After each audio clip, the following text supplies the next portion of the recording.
we inform. Religious freedom is about people of faith being able to live out their faith, live out their convictions, no matter where they are. We equip. Sacred honor is the courage to speak truth, to live out your free speech. We also rejoice in our sufferings because we know that suffering produces perseverance, perseverance, character, and character, hope. This is At the Core on American Family Radio. Welcome to The Core here on American Family Radio. Glad to have you with us on this edition of the program. Walker Wildman here with you, hosting the show today. I'm with you most weekdays, Monday, Wednesday, and Friday at least.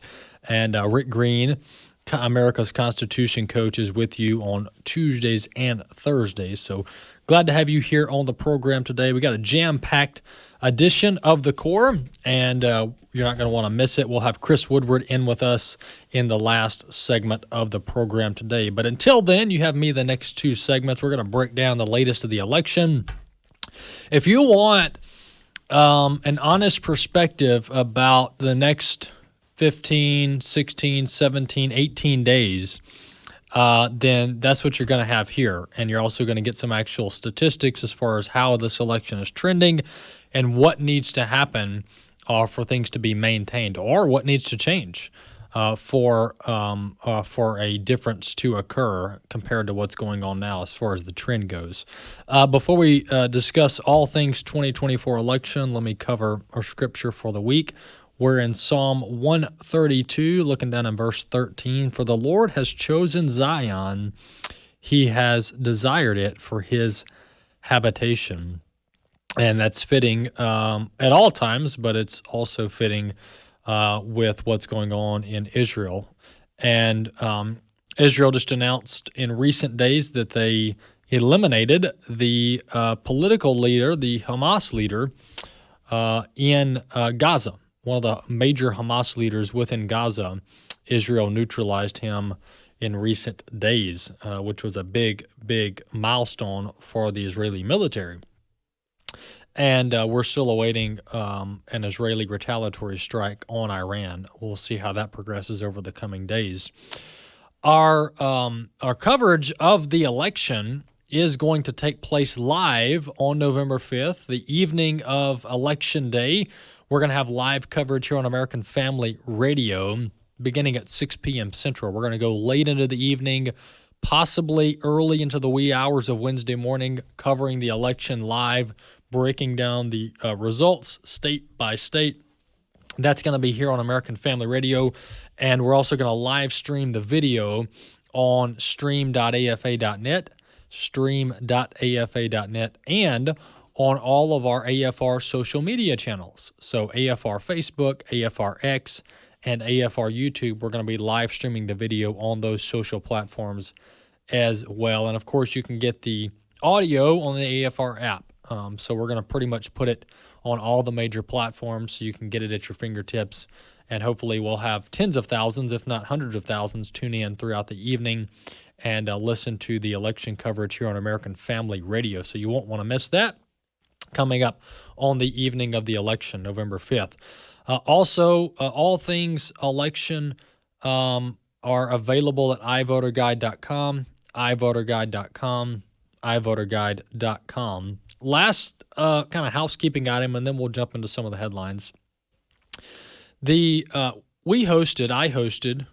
emceed, if you will, a panel discussion with Sandy Rios of Sandy Rios 24/7, Debbie Wuthnow of iVoter Guide, Dr. Jamison Taylor from AFA Action, Philip Jaregi from AFA Action as well, and Rick Green from Patriot Academy, and also host of The Core here. We had a discussion a couple weeks ago. We recorded it. It's AFA at Home episode 6, and we're discussing all things election related. What are the consequences of a Kamala Harris victory? What are the consequences of a Donald Trump victory? All of that was broken down in our latest episode of AFA at Home. So that's up now on all the major AFA social media pages and at stream.afa.net. So we're making this available for free at stream.afa.net. All you have to do is create a free account and you can watch the production there. You're going to want to watch that before Election Day because we're talking about leading up to the election and what the consequences are, whichever direction the country goes on Election Day. Well, enough of the housekeeping items. The Real Clear Politics average it's an average of polls that has been kind of the go-to source for tracking election results for the last few decades. I know certainly I've been using it since 2016, and it's been around since before then. So well over a decade, Real Clear Politics has been the go-to source for aggregating all the major polling results from all of the battleground states around the country. As I said earlier in the week, the national polls are they're just not helpful.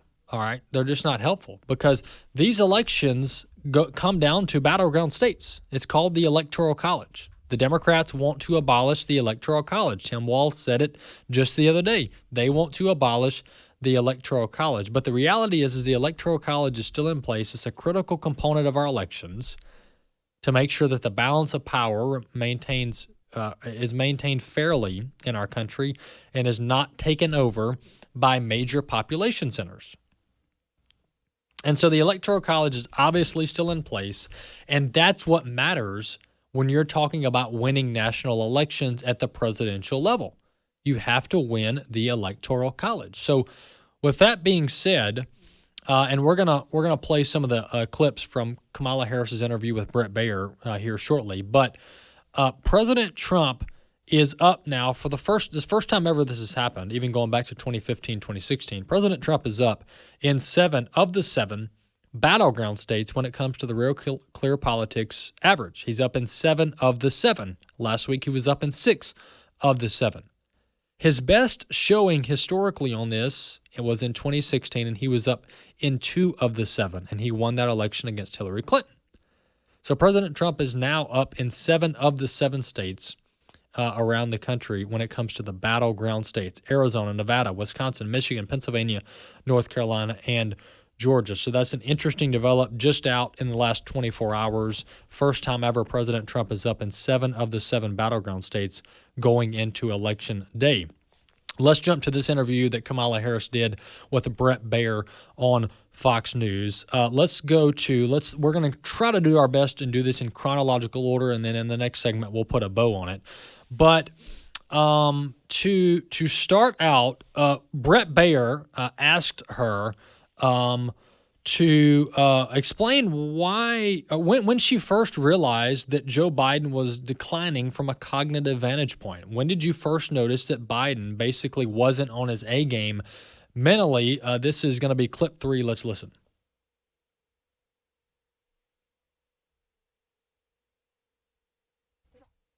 You call Donald Trump, he's misguided. You say now he's unstable.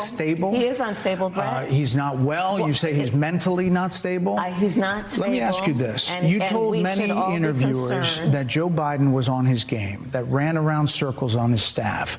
When did you first notice that President Biden's mental faculties appeared diminished? Joe Biden, I have watched from the Oval Office to the Situation Room, and he has the judgment and the experience to do exactly what he has done in making very important decisions on behalf of the American people. There were no concerns raised? Brett, Joe Biden is not on the ballot. I understand. And Donald Trump but is. You talked about it. And Donald Trump After George Clooney said within a few minutes of talking to President Biden at a fundraiser that he thought this was not the same Joe Biden that we saw on the debate stage. Donald Trump is on the ballot. I understand. You met with him at least once a week for 3.5 years. You didn't have any concerns? I think the American people have a concern about Donald Trump, which is why the people who know him best, including leaders of our national security community, have all spoken out, even people who worked for him in the Oval Office. Well, there you have it. So that's Kamala Harris being questioned by Bret Baier. And by the way, anybody who watched that and wondered why does Bret Baier keep interrupting her? We're going to explain that. And there's a valid reason why he keeps inserting himself, because he's trying to get answers. He's got a litany of questions. Voters want to know, where does Kamala Harris stand on the issues? And her team signs her up for a lousy 20-minute interview. And we're going to talk about that. We've got clips to back it up.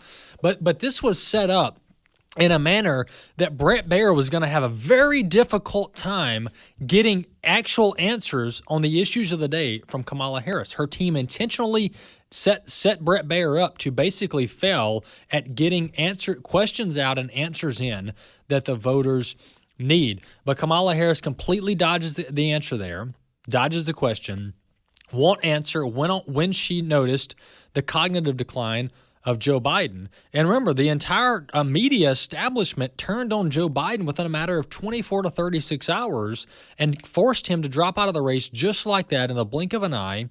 And even Nancy Pelosi turned her back on Joe Biden. Barack Obama and Hillary Clinton and the rest of the crew turned their back on Joe Biden, forced him to resign, and they did it all because apparently Joe Biden's cognitive decline began to rapidly advance, and that was their excuse. That's what the media said. Well, after the fact, we realized that Joe Biden said it's because his poll numbers were bad. Now, we're getting mixed reviews here. I think it's probably a combination of both. But Biden says, well, it's because my poll numbers were bad, and we actually played that clip here on the Core. The media says it's because of his cognitive decline.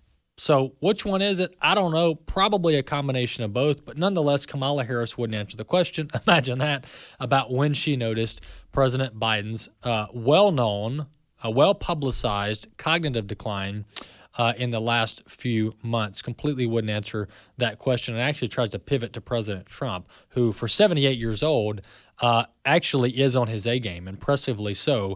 Personally, I think his demeanor is a little bit more approachable than it was in 2020 or 2016.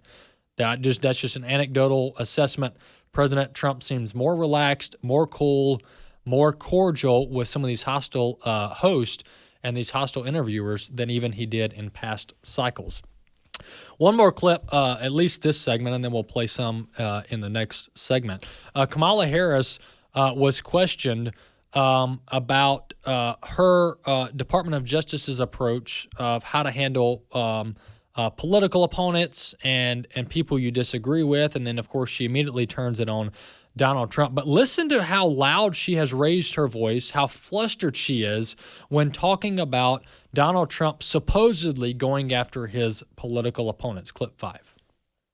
Talked about locking people up because they disagree with him. This is a democracy. And in a democracy, the president of the United States, in the United States of America, should be willing to be able to handle criticism without saying he'd lock people up for doing it. Well, there you have it. That's Kamala Harris on the precipice, really, of yelling there, because this is not a stadium setting. This is a one-on-one with Bret Baier. All right, there's no reason to yell when you're doing this interview, but she's clearly flustered there. But you notice that she tries to blame President Trump for wanting to lock up his political opponents, when in reality, it's Kamala Harris's DOJ that is currently, as we speak, locking up her political opponents. We've got example after example. It started with the January 6ers. Most of these were simple trespass charges. Maybe a few of them might have been some vandalism charges. But most of these are very minuscule, minor infractions, maybe 6 months behind bars tops, maybe a year. But they've still got all these J6ers without a trial being held in the D.C. jail. No jury yet, no trial. We're 4 years down the road. And so actively, as we speak, the Democrats are locking up their political opponents. I've got a pro-life mom over in Alabama. I just read her story yesterday. She's going to the federal pen for 3 years for protesting outside of an abortion clinic. All right, so the Democrats and Kamala Harris are actively locking up their political opponents, and she wants to accuse Donald Trump of wanting to do the same thing. Absolutely not. That's not going to fly. It's known that the Democrats love locking up their political opponents. This is their go-to strategy to intimidate opposing voters. We'll be back in just a few.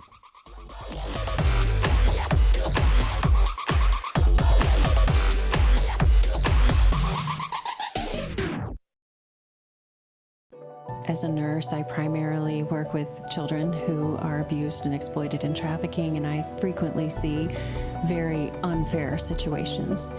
We must talk about the issue of abuse. We can't base our actions on fear. We have to be faith-informed in what we do. The Dr. Nurse Mama Show. For more from Dr. Jessica Peck, tune in at 2 p.m. Central on American Family Radio or on the podcast page at afr.net. You can't sit this election out. I know a lot of Christians do. This is true that God is sovereign. I tell you that all the time. But they fancy that somehow that is separate from their personal responsibility. We are His hands and feet. And so that's why we have to do what's right. The Bible says, to him that knoweth to do good and just doesn't do it, to him it is sin. Sandy Rios 24/7 with your host, Sandy Rios. Listen on the podcast page at afr.net. There have been people in our nation who have been pining for wickedness. As we read through Romans 1, you see over and over, God gave them over. God gave them over. But what is happening is evidence of abandonment. We need to understand that that is included within the wheelhouse, if you will, of God judging a people. Join Abraham Hamilton III on the Hamilton Corner, weekdays at 5 p.m. Central on AFR. If God could speak, what would he say?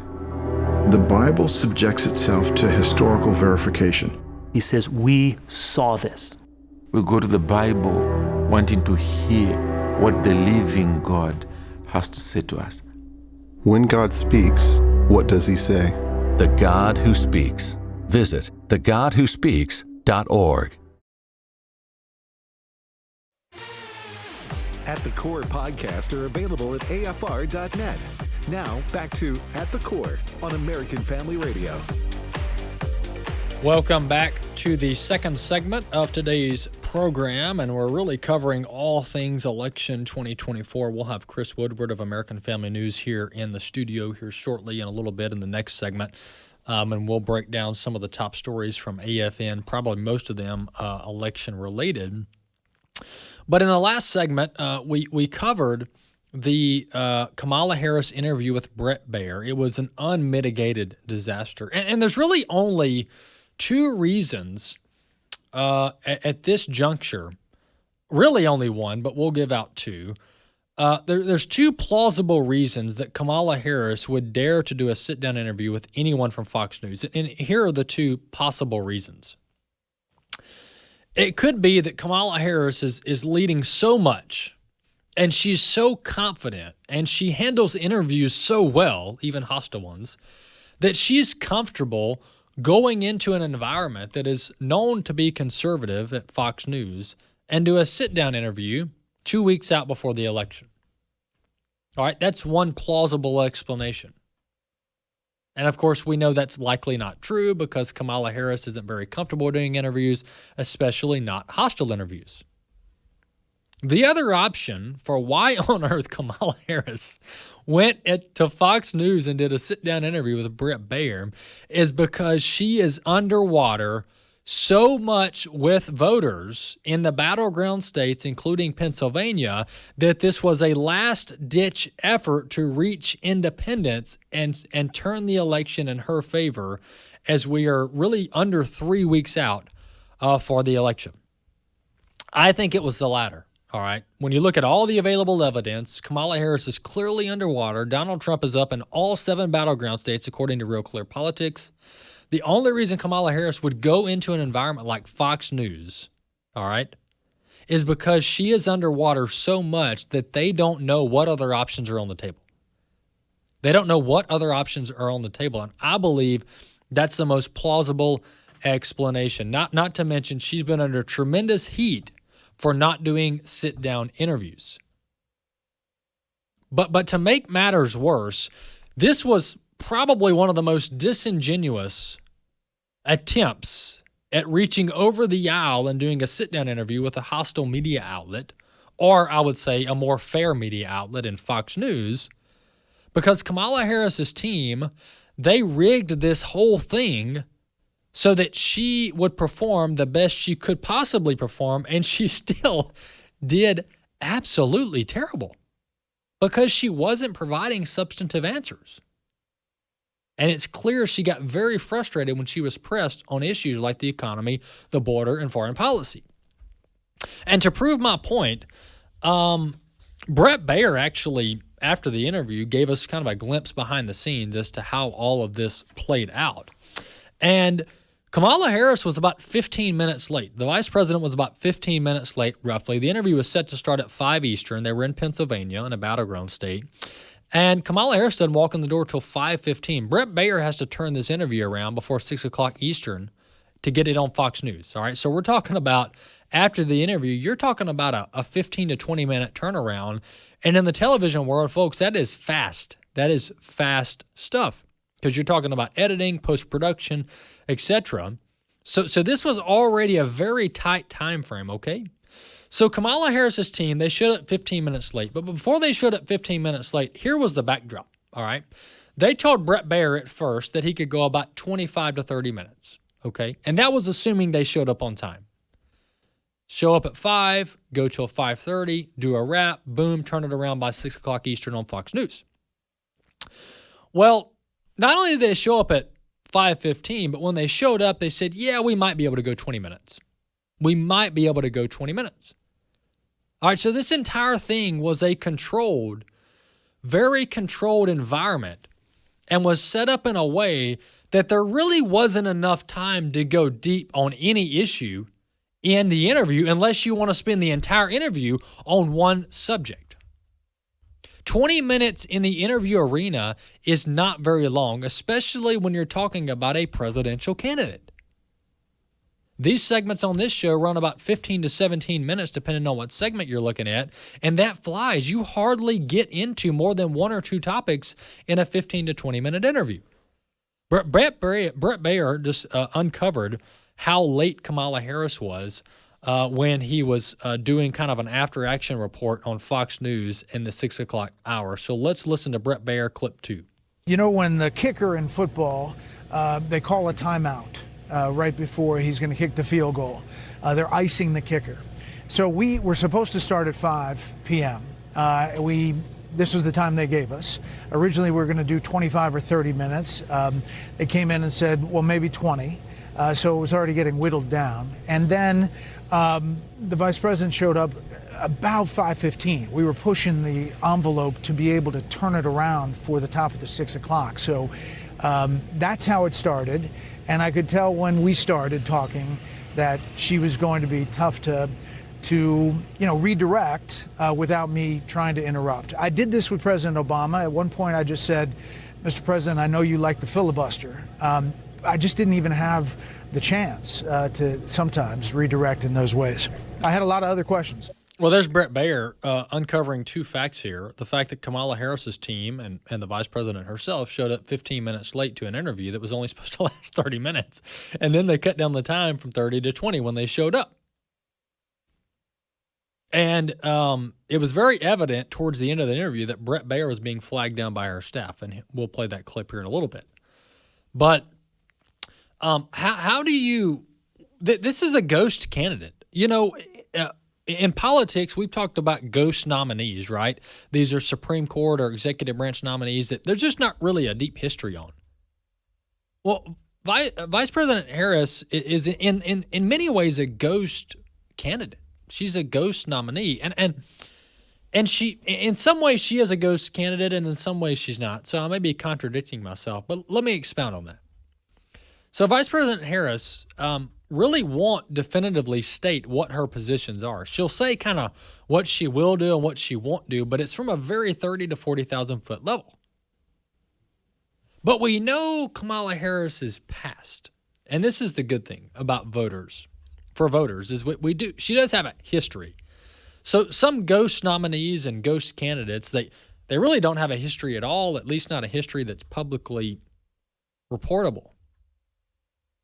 But Kamala Harris may seem like a ghost candidate as far as not being able to nail down exactly where she stands on the issues. But we can look back when she was prosecutor in San Francisco, attorney general of the state of California, senator from the state of California, candidate for U.S. president for the Democrat nominee in 2020. We can look back and we can see what were her positions at the time and what are the positions of the Biden administration, because after all, this is the Biden-Harris administration, and the vice president herself has said that if she were to go back over the last 3.5 years, she can't think of anything that she would do different. We played the clip earlier in the week from The View. She said, when questioned about what would you do different, she couldn't even make up something like, I would have beat inflation sooner. I wouldn't have allowed the border to be invaded. No. She said, now that I'm thinking about it, I wouldn't do anything different. I can't think of anything that I would do different than Biden. That was Kamala Harris's words. And then we've got the notorious clip from Karine Jean-Pierre at the White House podium where she beautifully stated that there is no daylight. There is no daylight between Kamala Harris and Joe Biden when it comes to their policies. I mean, they are one and the same, according to the White House. But then Kamala Harris goes out and does a speech and says, we need to turn the page. And Brett Baer actually asked her about that, and she wouldn't answer the question. What do you mean turn the page? You're the one that's in charge right now. Let's turn the page. Turn the page on what? Well, let's turn the page on Donald Trump. Well, Donald Trump hadn't been in the White House the last 3.5 years. It's you that's been in the White House. So there's very mixed messaging. This is a pretty disastrous campaign.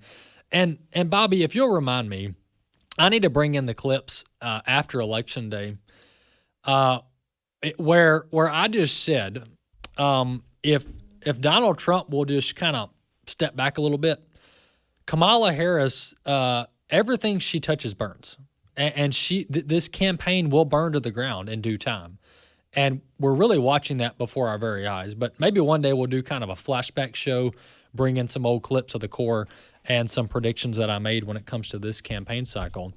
But that's exactly true. President Trump, he's still out there, right? He's on the campaign every day. He's doing multiple interviews, multiple speaking engagements every day. But in a sense, he's maintaining status quo, doing battleground, get out the vote efforts. And Kamala Harris's campaign is quite literally burning before our very eyes. I mean, as much as it can be, it is just the campaign is just falling apart. And there are really two things as I think about, there are under 3 weeks, a little over 2 weeks before Election Day. November 5th, by the way, 2024, vote. If you're not planning to vote, you need to vote. If you're not registered, it's probably too late, but you need to vote. You need to be registered and you need to vote.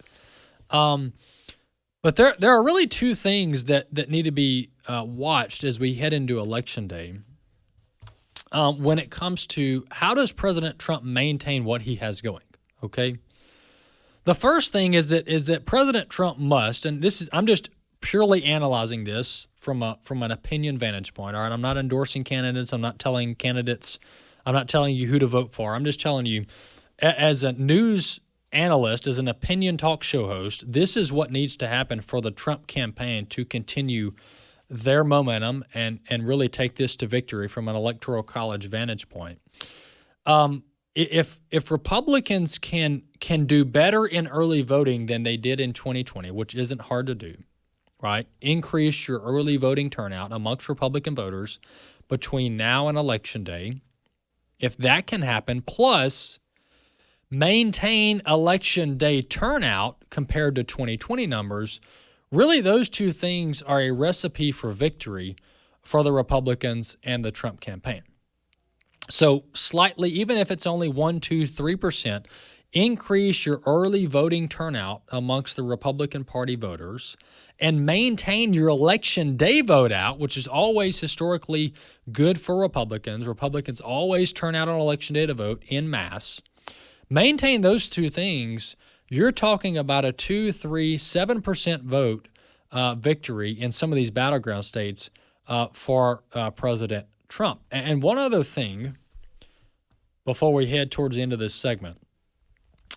I think if President Trump carries the election, which 2 weeks out, things are liable to change, but I think if President Trump carries the election, I think he carries the party. All right. I don't see how President Trump does well and Republicans down ballot don't do well. I just don't see how that's the case. Maybe in a few states, maybe. But largely speaking, the media has been talking about how the Senate race in Texas is neck and neck, which I don't believe that at all. And we'll cover this after the election, and I'll tell you all the things that I told you were false and how I was right. But we'll do it in humility. I'll just go ahead and tell you right now, the Texas race is not close, okay? And if you want to say 5 percentage points is quote-unquote close, no, that's not close in the era of politics, all right, in the arena of politics.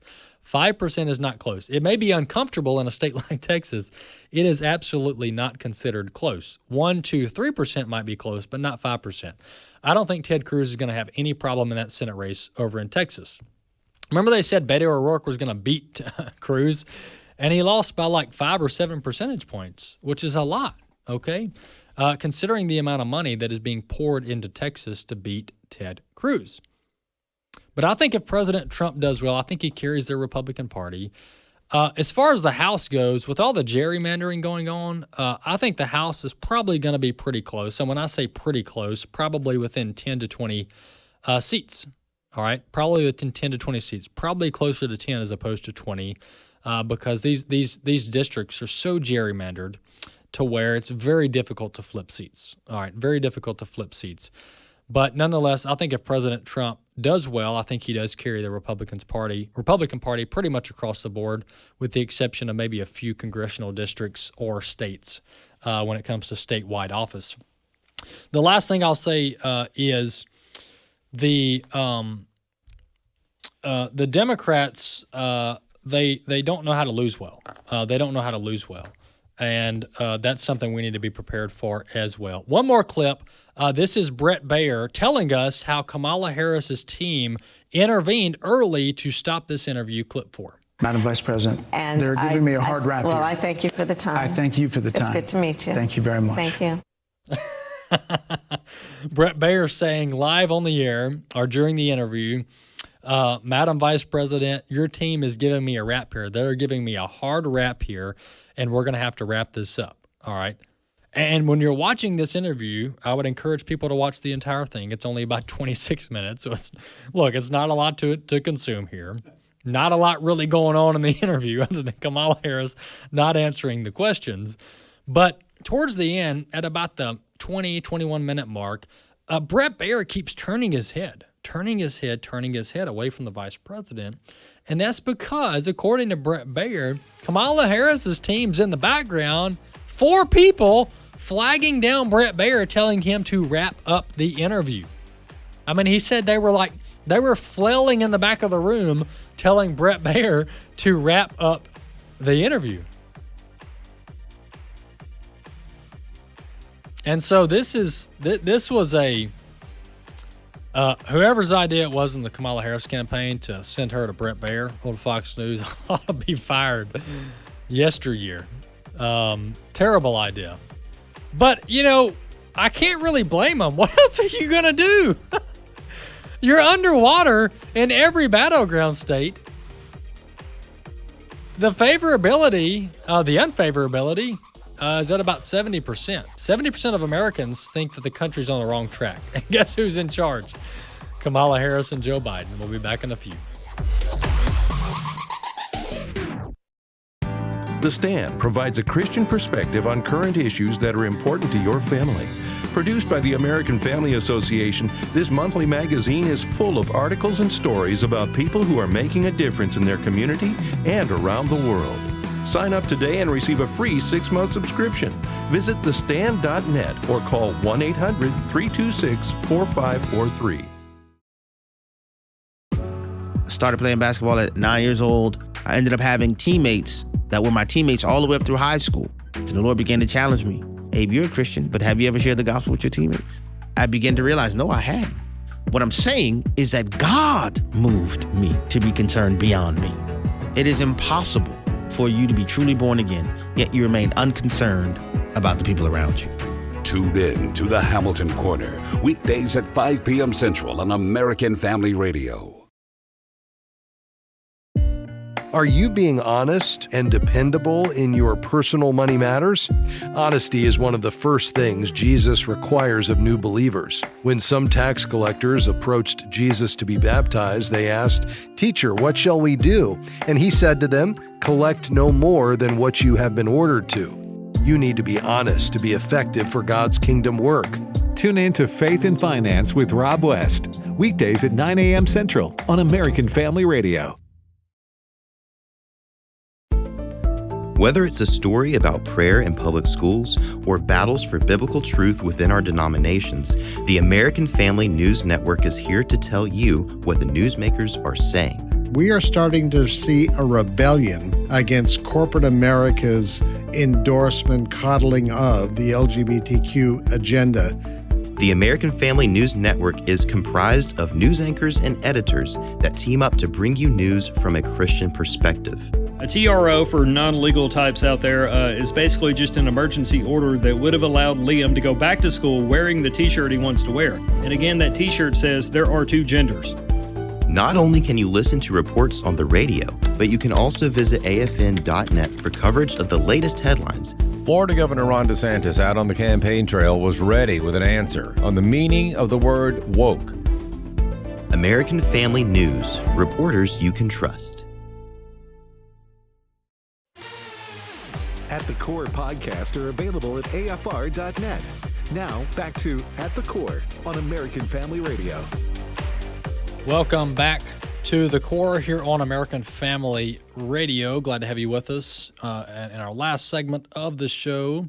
If you would like to listen to the show in its entirety at any point during the week or during the day, you can subscribe to the podcast wherever you listen to podcasts. AFR.net, we have the podcast available there on the AFR app on your mobile device. Just go to your app store, type in AFR or American Family Radio, find our AFR app, download it, or you can go to any podcast platform, virtually any podcast platform, and subscribe there. So whether you have an Apple device, Android, Roku, etc., and we have podcasts published on all the major podcast platforms. So at the Core, click the subscribe button, and the podcast will be queued up in your library each and every day. Chris, welcome back to the Core. Thank you. We made it again, America. All week. We're back, and we've got just over 2 weeks before the election. Mm-hmm. And I've been covering this the entirety of the show, so we'll continue the theme. But I want to talk about the economy and really tether it to the election, because I think it's a very noteworthy discussion, and I think it explains a lot of the voter sentiment out there. Right. 70% of the country, technically 69% in the latest poll, think that the country is on the wrong track. All right. And so we have Harris and Biden currently at the helm. Probably Harris more than Biden, because Biden doesn't know where he is.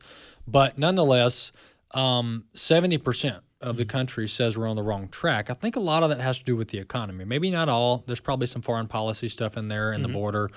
But, Chris, the economy, we may be seeing some light at the end of the tunnel on the inflation front. Yeah.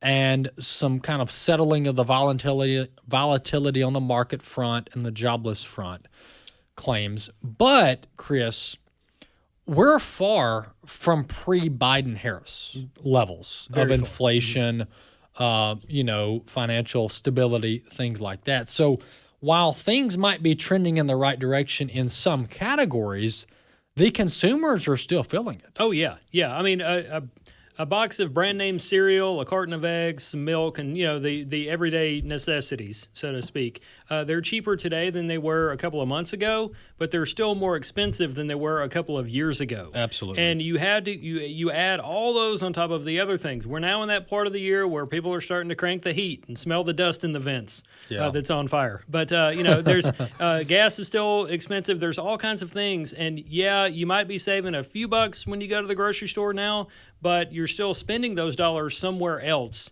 because of inflation and the policies from this Biden-Harris administration that caused it. Yeah. You know, just to reminisce a little bit, I played a clip of an oil analyst. This goes back probably earlier this year or 2023. But he made the prediction that oil will never go below $80 a barrel. That was his prediction. This guy's been in the oil market his whole life. And I actually disagreed with that, and I didn't really have a lot of hard data. But oil's at $70 a barrel. And to your point, it's still not at historic lows by any means. No. We're still well over. We're somewhere probably in the $2 to $3 a gallon range, depending on which part of the country. But nonetheless, I said I think oil can go below $80 a barrel. Now we are at peak capacity when it comes to refining, not necessarily peak production, but peak refining capacity. But Chris, we haven't invested in our oil refining capacity in decades. I mean, we're running these arcane facilities. So if we put a little bit of money investing in our oil refining capacity, we could get oil down to $60-$50 a barrel. And that impacts everybody listening because everything you buy is brought to the store or brought to you from a place thanks to things like fossil fuels. So if you get a stable policy in place and you do it consistently for a number of years, it's gonna impact you in a more positive manner versus this every 4 years we're gonna power the country on unicorn juice like you get from from lefties. Whereas the Trump administration has been dead set on we're gonna drill, baby, drill. That's his words. And we need a stable energy portfolio. We can't keep doing this every 4 years. We're gonna change. That impacts the markets. It impacts trading. It impacts you at the end of the day because people that are responsible for bringing things you're buying are having to change all the time how they're going to bring it to you. And you can't keep doing that and compete with places like China and other places that are not doing it at the level we're trying it. Absolutely. It's completely unstable. I mean, it's like whiplash, and the economy needs some form of consistency and reliability so that, companies' planning goes out 5, 10, 20 years. You can't keep adjusting your corporate planning policy based on which type of energy we're going to supply in our country. And nuclear's back. It's cool again. The climate alarmists been bashing nuclear, saying it's dangerous. We can't do it. But I read where, and I covered this in recent weeks, but some of these major AI data centers are starting to look towards nuclear. Yes. I think it was Amazon. One of the major data center providers is actually investing $500 million in these small nuclear reactors that are basically like portable nuclear reactors. Yeah. Amazon, Microsoft, and Bill Gates, of all people, to name a few. Yeah, because they understand that the power in nuclear, no pun intended. Well, it's the low carbon footprint. Yeah, no carbon. If you're concerned about climate change, nuclear power is your friend because the reaction, there's no carbon emissions there. Now, the problem that a lot of people have with it is, number one, I think we've seen way too many movies. We're scared to death of it because of what somebody on the screen told us. I'm scared of those windmills. They're still when they stop, Chris. They're still killing birds. Those when they stop, windmills, everything stops. Yeah, that's very true. Very true. And interestingly enough, we've covered this a few weeks on AFN through AP material that Fred posted. But there's been an interesting situation off the coast of New Jersey where some liberals want to have offshore wind turbines, but then you have environmental groups that have been fighting it tooth and nail, and now they're in a situation where they don't have the inventory to keep up parts and all these other things. And so it's been an interesting civil war amongst people that would normally break bread with one another over something like a wind turbine out in the ocean. Yeah, and they always, these Green New Deal plans are always the most expensive. I mean, it's just absurd. Can you imagine the cost in getting you got to get conduit run out to sea, like cables and all the platforms. I mean, that you talk about flushing money down the toilet. Talking about money. I mean, the reason politicians, and this goes for a number of things, not just energy, but the reason politicians have no problem spending that money is because it's not their money. It's our money. Duly noted. And it's endless because we're required to do it or go to jail. Yeah. Pay taxes, I mean. Duly noted. So on the economy, and all of this ties in, the energy ties in very, very truly to the economy, Chris. I personally think, and some of these exit polls will show after Election Day, I still think people are disgruntled about the economy. Now, the border, Israel, Ukraine, all that stuff's a big deal. People don't want to get another, 20-year, $3 trillion war. All of that's an issue. But I think consumers are still like skimming by, and they're still upset about the economy. Yeah, you might go out to a restaurant today, or you might be near a mall or a shopping district in your town and see people and think, oh, things are going well. Odds are they're buying on a credit card. Absolutely. And it's just more debt that they're That's a piling fact. on. They're eventually not going to have money to pay that, and they're probably going to look to the Biden-Harris administration for a credit card bailout because, hey, you're forgiving student loans. Why don't you give me some money for my Visa bill? Exactly. Well, and not to mention all the restaurants. The restaurant chains that are closing. Oh, yeah. Walgreens is closing, Chapter 444 stores. Hardware stores. 7-Eleven is closing thousands of stores, literally. Yep. That affects the average Joe on the street because that's where they get their prescriptions, and that's where they get their last-minute milk, eggs, and so forth. Yeah. Yep. We've had there's a big chain of bargain stores here that are, it's actually headquartered in Mississippi, and there's a ton of locations. Dollar stores are even hurting in this economy. And those are the places that people would generally go to at times of high prices to get that odds and ends to help make ends meet between paychecks or whatever. And now we're even running out of those options. Amen. Yeah, when Dollar General's hurting, which they're gonna survive. I've been keeping up with their stock, but they're struggling with foot traffic. Yeah, it's a great barometer for Main Street. Yeah, it really is. So you're like high-end places are filing Chapter 11, including restaurant chains. You're kind of middle of the road Walmart-ish places. They've been doing pretty well, but if you've got Dollar General struggling or dollar stores, that's a real problem because that's where you would flock, right? If kind of you're tight on money. Yeah, and even in places like, I joke here in Mississippi that one of those locations has become our state flower because we have so many locations. But when those places in the remote area start to close, that's when people are really hurting because then you've got to travel 30, 40 minutes to go to a Walmart or whatever it may be. You're right, and that's what Bobby's talking about. When you start consolidating your options for the consumer, well, it really enables other locations to up their prices a little bit. Oh, yeah. There's not as much competition. And then you're waiting for Elizabeth Warren to come out and say monopoly, but then she doesn't show up because she's going to TikTok about something else. That's not a monopoly. Yeah, to give cheers to her husband in the kitchen. Not that I follow her on TikTok as she cooks. Chris. Yes. Speaking of the economy, mortgage rates. Yes. So this is important, folks. Most of you have probably seen the analysis of like where mortgage rates have to go or incomes have to go to get us back to an affordability level that we were at with Trump. Okay. Yes. And you're talking about drastic levels of change that would need to happen either in the mortgage rate sector or in the income level category.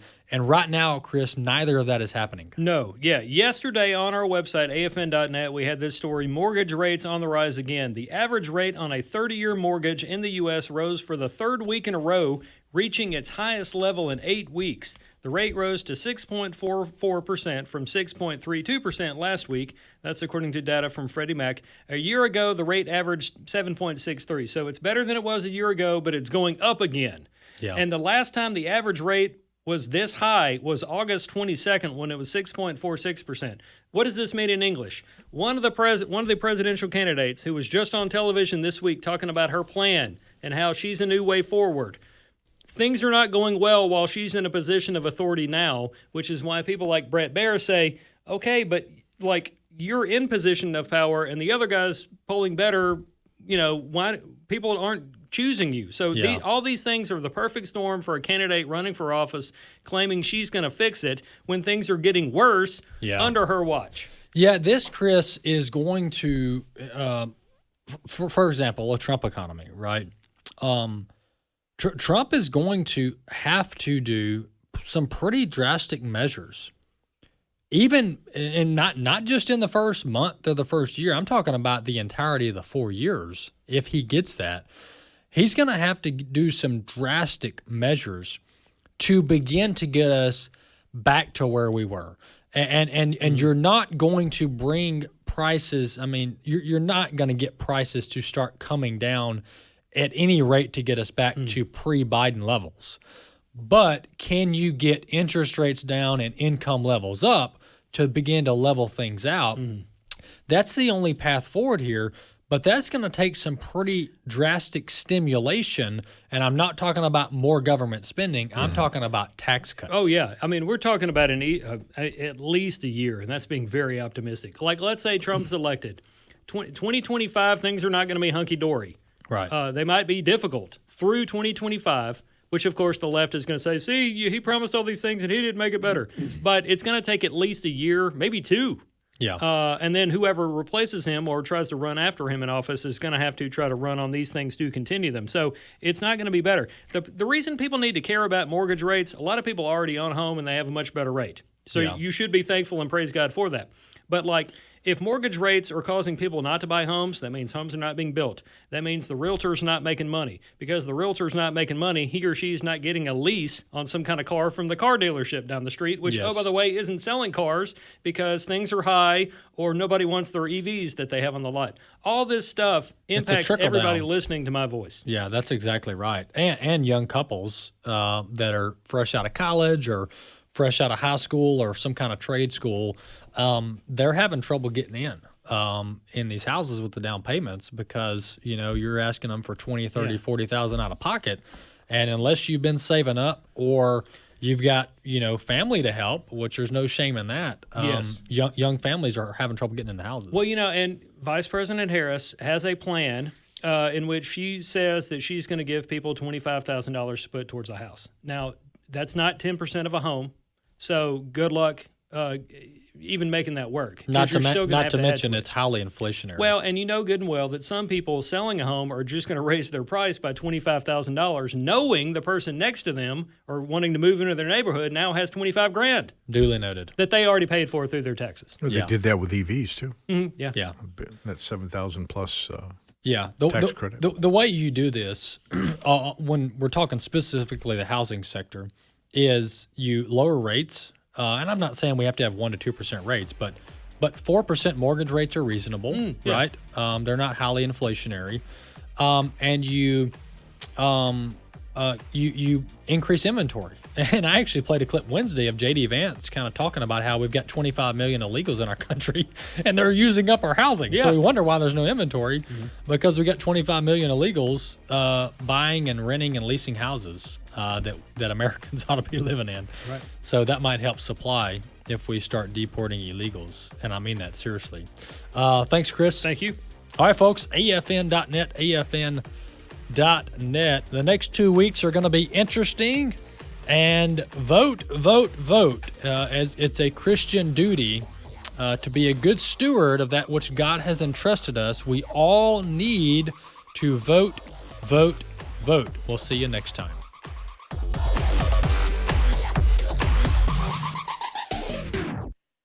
The views and opinions expressed in this broadcast may not necessarily reflect those of the American Family Association or American Family Radio.